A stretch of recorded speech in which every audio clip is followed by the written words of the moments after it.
Man, it really feels like every single day something new is happening around the NFL. And if you're a Broncos fan, today is one of those days you absolutely don't want to miss.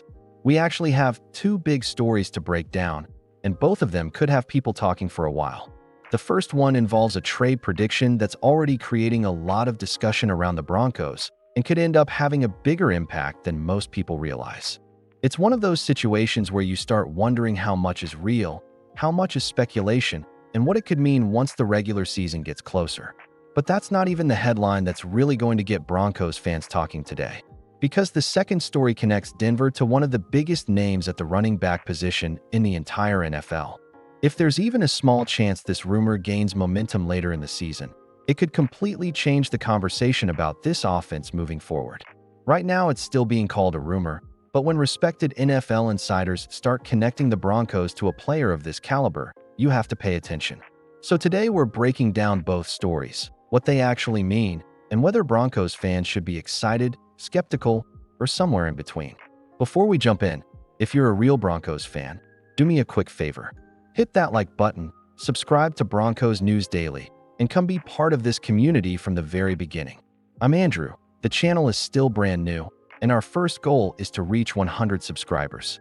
So if you truly believe in the future of this franchise and want to follow every piece of Broncos news with fellow fans, I'd love to have you here from day one. Now let's jump into that first story, because it's creating plenty of debate among Broncos fans.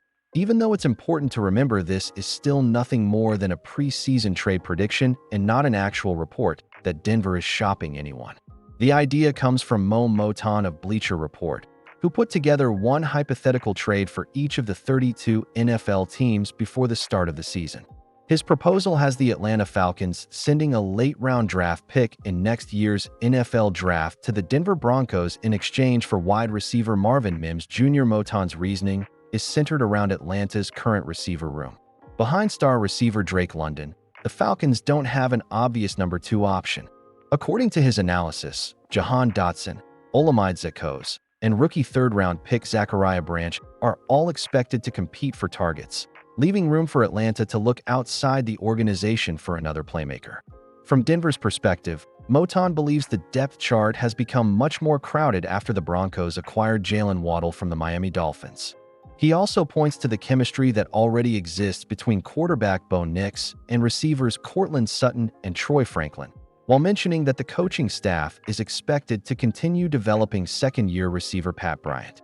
Because of that, he argues Marvin Mims Jr. could become expendable before his contract expires.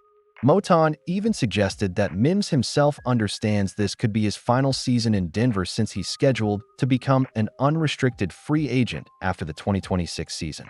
In his view, Atlanta could speed up that process while solving one of its biggest defensive needs. But this is where the conversation gets really interesting. The article from Sporting News, written by Travis Wakeman, pushes back on several parts of that prediction. Wakeman argues that calling Marvin Mims Jr. buried on the Broncos' depth chart simply doesn't match reality. Sure, Mims hasn't put up massive receiving numbers during his career, but anyone who watches this team every week knows his value goes far beyond the stat sheet. He's been one of the NFL's most dangerous return specialists, earning Pro Bowl honors twice during his first 3 seasons because of what he brings on special teams. Every time Mims touches the football on a kick return, you feel like there's a chance something big could happen. Wakeman also believes Denver hasn't fully unlocked Mims as an offensive weapon. Instead of consistently using his speed to stretch defenses vertically, the Broncos have often relied on bubble screens, jet sweeps, and gadget plays. While those packages can work, they've also limited the opportunity for him to develop into a true deep threat receiver. Considering his elite speed, many fans would rather see head coach Sean Payton continue expanding his role instead of moving him for what would likely be a modest late-round draft pick. That doesn't mean Denver should completely ignore trade calls. If another team makes a reasonable offer for a player entering the final year of his contract, every general manager has to listen. That's simply good business in the NFL. Even Wakeman acknowledges that the Atlanta Falcons make logical sense as a landing spot. The disagreement is about the timing. Right now, the Broncos still have Marvin Mims Jr. under contract for the entire 2026 season, and the team doesn't yet know how the roster will look once meaningful games begin. Injuries happen. Young players develop at different speeds. Offensive roles change throughout the year. That's why the article argues that if Denver were ever going to consider moving Mims, the trade deadline would make much more sense than making a deal before Week 1. By that point, the Broncos would have a much clearer picture of where they stand as contenders, how their offense is performing, and whether Mims remains an important piece of their plans. So at least for now, this feels much more like an interesting offseason discussion than something Broncos fans should expect to happen anytime soon. Now let's move on to the second story, because this is the one that's really getting NFL fans talking. According to a report from Times of India, the Denver Broncos have been mentioned as one of the teams that could potentially pursue Indianapolis Colts star running back Jonathan Taylor if circumstances change during the 2026 season. Before anyone gets too excited, it's important to make one thing crystal clear. There is no indication that the Colts are actively trying to trade Jonathan Taylor. This is not an active negotiation, and there are no reports that Indianapolis has placed him on the trade block. Everything being discussed right now is based on a possible scenario that could develop later in the season. The speculation started after Gary Davenport of Bleacher Report suggested that the Colts could eventually face a difficult decision if two things happen at the same time. First, Indianapolis would need to struggle enough during the season to fall out of playoff contention. Second, contract negotiations between the Colts and Jonathan Taylor would need to remain unresolved. If both of those things happen, Davenport believes Indianapolis could decide that trading one of its biggest stars before he reaches free agency might be the smarter long-term move. That idea was expanded on by Anthony Palacios of Last Word on Sports, who listed both the Denver Broncos and the Chicago Bears as logical landing spots if the Colts ever decided to entertain trade offers. Again, that's a huge if. As things stand today, Jonathan Taylor remains firmly with Indianapolis. The reason his name has surfaced in rumors has everything to do with his contract situation. Taylor signed a 3-year, $42 million extension with the Colts in 2023. That contract included approximately $26.5 million in guaranteed money, and his cap hit for the 2026 season sits at roughly $15.56 million. Once this season ends, he's scheduled to become an unrestricted free agent unless a new agreement is reached. That's why analysts are watching this situation so closely. If Indianapolis believes Taylor is headed toward free agency and extension talks aren't making progress, the franchise could eventually decide whether getting draft compensation is better than risking losing him for nothing. Gary Davenport also pointed to another factor. Jonathan Taylor has already carried the football more than 1,500 times during his NFL career, and he'll turn 28 years old before next season. For many running backs, that's around the point where teams begin thinking carefully about long-term investments. It doesn't mean Taylor is slowing down. Far from it. In fact, his production has remained outstanding.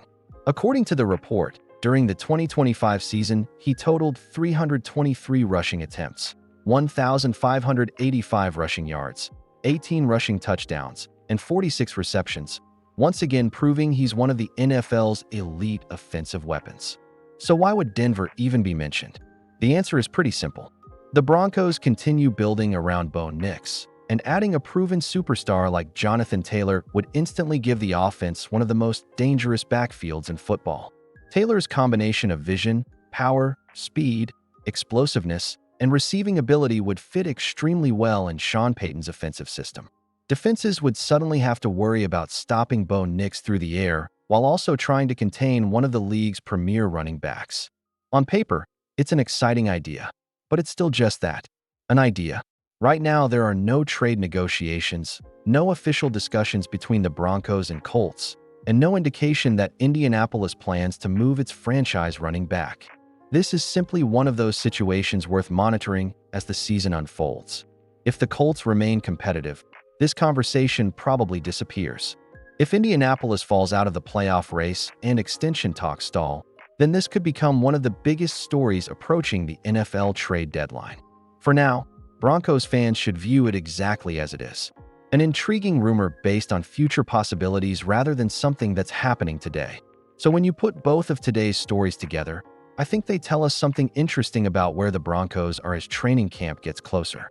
The first rumor involving Marvin Mims Jr. reminds us that NFL teams are constantly evaluating their roster before the season begins.